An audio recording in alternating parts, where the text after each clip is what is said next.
Knee pain, back pain, shoulder pain, ఎటువంటి మొండి నొప్పులనైనా తగ్గించే clinic Indo British advanced pain clinic. రాష్ట్రంలోనే ప్రత్యేక గుర్తింపు ఉన్నటువంటి అసెంబ్లీ నియోజకవర్గం తిరుపతి. అలాంటి అసెంబ్లీ నియోజకవర్గానికి జనసేన టీడీపీ కూటమిలో భాగంగా సీటు కేటాయింపు విధానం జనసేనకు కేటాయించడంతో టీడీపీ శ్రేణుల్లో తీవ్ర నిస్పృహత నెలకొనింది, అస్పృశ్యత నెలకొనింది. ఈ కారణం చేత గత నెల రోజులుగా తీవ్ర అసంతృప్తికి గురవుతున్నటువంటి తిరుపతి మాజీ ఎమ్మెల్యే గారు మనతో పాటు ఉన్నారు. వారిని అడిగి మరిన్ని వివరాలు తెలుసుకుందాం. మేడం, ఇవాళ జనసేనకు కేటాయించడంతో, ఈ స్థానం కేటాయించడంతో మీరు ఎలా ఫీల్ అవుతున్నారు, ఏంటి? ఈరోజు తిరుపతి నగరంలో తెలుగుదేశం పుట్టింది, జెండా ఎగరవేసింది. మరి పార్టీ సంస్థాపక అధ్యక్షుడైనటువంటి నందమూరి తారక రామారావు గారు ఇక్కడి నుంచే గెలిచారు. ఆయన రాజకీయ ప్రస్థానం ఇక్కడి నుంచే ప్రారంభించారు. అటువంటి నేపథ్యం కలిగినటువంటి తిరుపతి నగరంలో, ఈ ధర్మక్షేత్రంలో ఆ కలిగినటువంటి వెంకటేశ్వర స్వామి పాదాల చెంత మరి అందరూ కూడా శాసనసభ్యులు కావాలని, మరి అది ఒక కోరికగా, అది ఒక అదృష్టంగా కూడా భావిస్తుంటారు. ఆ నేపథ్యంలోనే నందమూరి తారక రామారావు కానివ్వండి, మరి పిఆర్పి నుంచి మన చిరంజీవి గారు కానివ్వండి, అదేవిధంగా ఈ రోజున జనసేన పొత్తుల్లో కూడా పవన్ కళ్యాణ్ గారు వస్తారేమో, మనందరికీ ఒక చక్కటి అవకాశం, ఒక మంచి నాయకుడిని మన తిరుపతి నగరం నుంచి ఎన్నుకోబోతున్నాము అని భావించినటువంటి రోజుల్లో తెలుగుదేశం లేకపోవడమే తిరుపతి నగరంలో మరి చాలా దౌర్భాగ్యం. అందరినీ కూడా దిగ్భ్రాంతికి గురి చేసింది, ప్రజల్ని, నాయకుల్ని కూడా. మరి అటువంటి పరిస్థితుల్లో ఈ రోజున ఆర్ఎన్ శ్రీనివాసులు గారు జనసేన తరఫున పోటీ చేస్తారన్న మొట్టమొదటి రోజునే ఇక్కడ తీవ్రమైనటువంటి వ్యతిరేకత రావడం జరిగింది. అది ఎవరో చేసింది కాదు, అదంతా కూడా ప్రజలు నాయకుల్లో జీర్ణించుకోలేక, మరి తిరుపతి నగరంలో నాయకులే లేరా ఇంత ప్రస్థానంలో? మరి తిరుపతి నగరం పుట్టిన దగ్గర నుంచి కూడా ఇక్కడ పుట్టి పెరిగిన వాళ్ళు లేరా అనేది ఒక సందేహం అయిపోయింది. అటువంటి పరిస్థితుల్లో మేమంతా కూడా, నా వెంట నడిచినటువంటి క్యాడర్ కూడా ఏమీ ఆశించలేదు. వాళ్ళేమి చిన్న సన్న వ్యక్తులు కాదు.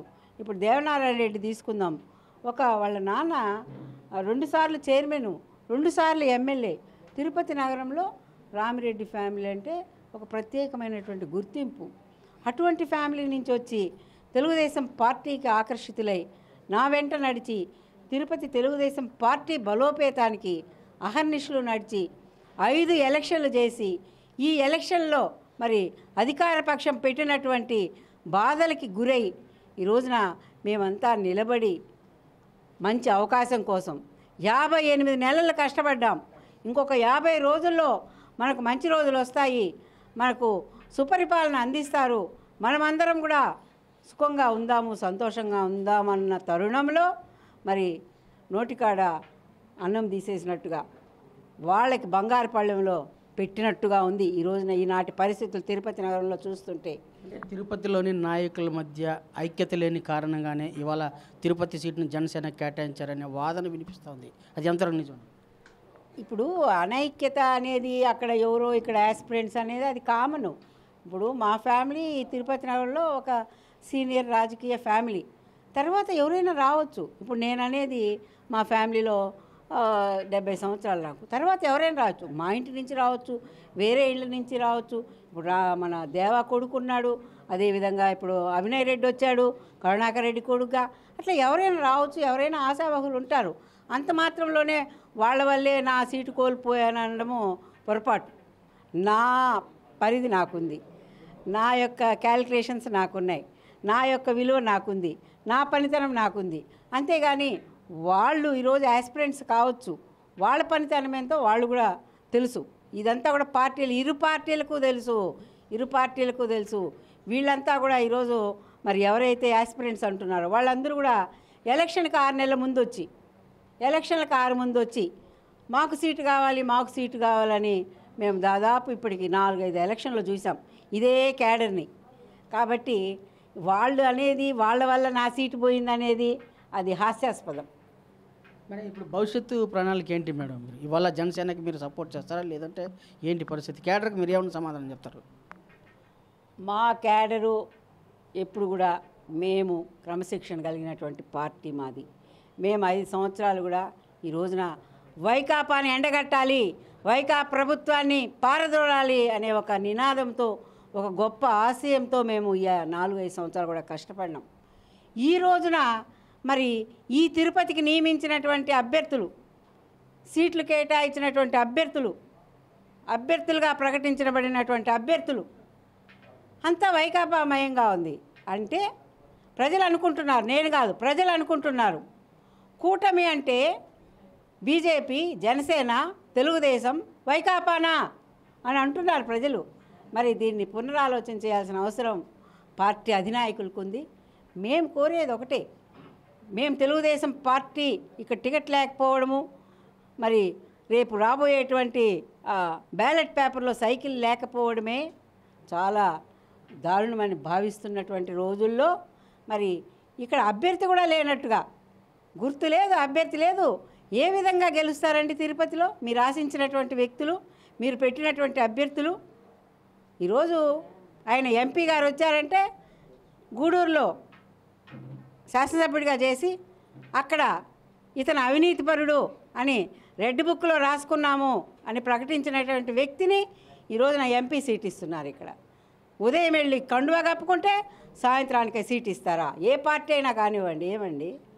అదేవిధంగా ఆర్ఎన్ శ్రీనివాసం చిత్తూరులో నువ్వు పనికిరావు, ఇక్కడ నువ్వు అవినీతిపరుడివి, నువ్వు నీ కొడుకు, నీ అన్న కొడుకు అని చెప్తే అతన్ని తీసుకొచ్చి తిరుపతిలో వాలుస్తారా?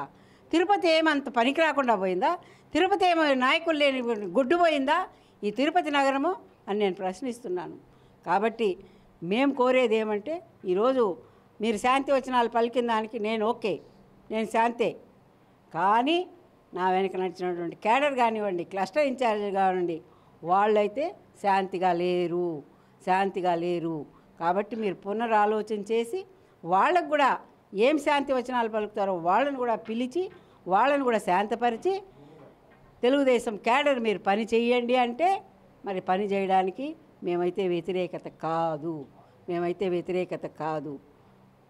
అంటే ఒకవేళ ఇవాళ క్యాడర్ని మమేకమైతూ క్యాడర్ మీతో పాటు నడవాలంటే మీరేమన్నా, ఇప్పుడు అధిష్టానారంటే ఆర్ఎన్ శ్రీనివాస్ అని పేర్కొన్నారు, అయితే మీరేమన్నా ఇండివిజువల్గా పోటీ చేసే అవకాశం ఏమైనా ఉన్నాయా క్యాడర్ కోసం? లేదు. ఎందుకంటే క్యాడర్ ఎప్పుడు కూడా క్రమశిక్షణ కలిగినటువంటి పార్టీ తెలుగుదేశం పార్టీ. మేము కూడా పార్టీ వ్యక్తులమే ఫస్ట్ నుంచి కూడా. ఏ పార్టీ ఉన్నా కూడా దానికి విధేయతగా ఉండి ఒక పార్టీ అభ్యర్థులుగానే మా విజయాలన్నీ ఉండేది. ప్రజలు కూడా మా వెంట నడిచేవాళ్ళు. కాబట్టి అలాంటి ఆలోచన అయితే లేదు. ఇక్కడ తెలుగుదేశం పార్టీ స్ట్రాంగ్గా ఉంది. తప్పకుండా తెలుగుదేశం పార్టీ పనిచేయడానికి, కూటమికి పనిచేయడానికి కూడా సిద్ధంగా ఉంది. కానీ వచ్చిన తేడా అల్లా అభ్యర్థుల విషయం, వైకాపా అభ్యర్థులను తెచ్చి ఇక్కడ నిలబెట్టడం అనేది ఇది జీర్ణించుకోలేనటువంటిది. అసలు నాయకులు కాదు, పార్టీలు కాదు, ప్రజలంతా కూడా ఈరోజు దిగ్భ్రాంతి చెందున్నారు. కావాలంటే మీ సర్వేలు ఉన్నాయి కదా, రోజు సర్వే చేస్తామంటున్నారు కదా, చేయించండి, రోజు సర్వే చేయించండి. తిరుపతి పరిస్థితి ఏంటో గమనించండి, దాన్ని బట్టి నిర్ణయాలు తీసుకోండి అని నేను హైకమాండ్ కోరుతున్నా. ఇప్పుడు జనసేన అభ్యర్థి వల్ల వైసీపీకి మేలు జరుగుతుంది కానీ టీడీపీ కూటమికి కాదు అనే భావన అనిపిస్తుంది. అది ఎంత నిజమండి? అంతే కదండి. ఈరోజు ఆర్ఎన్ శ్రీనివాసులు గెలిచినా వైకాపా, అభినయ్ రెడ్డి గెలిచినా వైకాపా, వరప్రసాద్ గెలిచినా వైకాపా. ఇంకా తెలుగుదేశం అభ్యర్థి ఎక్కడ, తెలుగుదేశం ఎక్కడ? రేపు ఏమైపోవాలి? ఈరోజు పనిచేస్తారు, గెలిపిస్తారో ఓడతారో అది క్యాండిడేట్ని బట్టి ఉంటుంది, ప్రజల అభిప్రాయాన్ని బట్టి ఉంటుంది. నువ్వు చెప్తే జరిగేది కాదు. మరి అటువంటి పరిస్థితుల్లో మరి అదే ప్రజలంతా అనుకుంటున్నారు. తిరుపతి నగరంలో అయితే అనుకుంటున్నారు, అన్ని చోట్ల అనుకుంటున్నారో లేదో నాకు తెలియదు. కానీ ఇక్కడ ఈ కూటమిలో వైకాపా కూడా కలిసిందా, వైకాపాను కూడా కలుపుకున్నారా అని తిరుపతి నగర ప్రాశస్త్యాన్ని, తిరుపతి నగర పరపతిని పోగొట్టేశారనేది సత్యం. మేడం, చివరిగా ఇవాళ అధిష్టానం దగ్గరికి మీ బాధను వినిపించారు చంద్రబాబు దృష్టికి. సార్ ఎలాంటి హామీలు ఇచ్చారని భావిస్తున్నారు? అంటే క్యాడర్ని కలుపుకొని పోయే దాంట్లో మాకంతా కూడా ఇంకా 2-3 డేస్లో మళ్ళీ ఒక వర్క్షాప్ నిర్వహిస్తారు. ఏదైతే కూటమిలో అభ్యర్థుల్ని తెలుగుదేశం పార్టీ కాకుండా కేటాయించిందో ఆ అభ్యర్థుల్ని ఎవరైతే ఆ ప్రాంతాల్లో, ఆ నియోజకవర్గాల్లో ఇన్ఛార్జీలుగా ఉన్నారో, క్లస్టర్స్గా ఉన్నారో, మరి తెలుగుదేశం పార్టీ లీడర్స్ ఉన్నారో వాళ్ళందరినీ కూడా పిలిచి ఒక వర్క్షాప్ పెట్టి అందరూ కూడా కూటమికి విజయానికే పనిచేయాలని వాళ్ళు కోరడం జరుగుతుంది. మాకు దిశాదశ నిర్దేశం చేయడం జరుగుతుంది. ఆ విధంగా మేము పోవడానికి కూడా రెడీగా ఉన్నాము. కానీ అనేది అభ్యర్థి విషయంలో అనేది చిక్కుముడి ఉంది. ఆ చిక్కుముడిని విప్పితే మేమంతా కూడా వాళ్ళ వెనకంట నడవడానికి రెడీగా ఉన్నామని చెప్తున్నాం. ఈరోజు మనకు మీడియా సోదరులు టెక్నాలజీని ఉపయోగించుకొని ముందుకు పోతున్నాం. దానివల్ల చాలా చైతన్యమయ్యారు. ఎవరు ఓటర్స్ చైతన్యమయ్యారు, నాయకులు చైతన్యమయ్యారు. కాబట్టి నేను కోరేది ఒకటి, ఈరోజు మీరు ఆర్ఎన్ శ్రీనివాసులు ప్లే కార్డ్ పట్టుకోండి, నా ప్లే కార్డ్ పట్టుకోండి. మీడియా సోదరులందరికీ కూడా చెప్తున్నాను, మీరు ప్రజానీకానికి దగ్గరికి వెళ్ళండి, అడగండి, ఎవరికి ఓటేస్తారు, వీరెవరు వారెవరు అని అడగండి. మీకే అర్థమవుతుంది తిరుపతి యొక్క పరిస్థితి. తిరుపతి నియోజకవర్గ అభ్యర్థి ఎంపికల్లో నెలకొన్నటువంటి చిక్కుముడిని విప్పినట్లయితే తామంతా వెన్నుదన్నుగా నిలబడి మద్దతు ఇస్తామని చెప్పి పదే పదే వ్యక్తం చేస్తున్నారు. ఆ దిశగానే కేడర్ సైతం ఆలోచిస్తూ ఉంది. వీడియో జర్నలిస్ట్ ఎల్లైతో రవి, తిరుపతి RTV. మరిన్ని వీడియోస్ కోసం ఛానల్ ని సబ్స్క్రైబ్ చేయండి. లేటెస్ట్ అప్డేట్స్ కోసం వాట్సాప్ ఛానల్ ని ఫాలో చేయండి. అండ్ లింక్ డిస్క్రిప్షన్ లో ఉంది.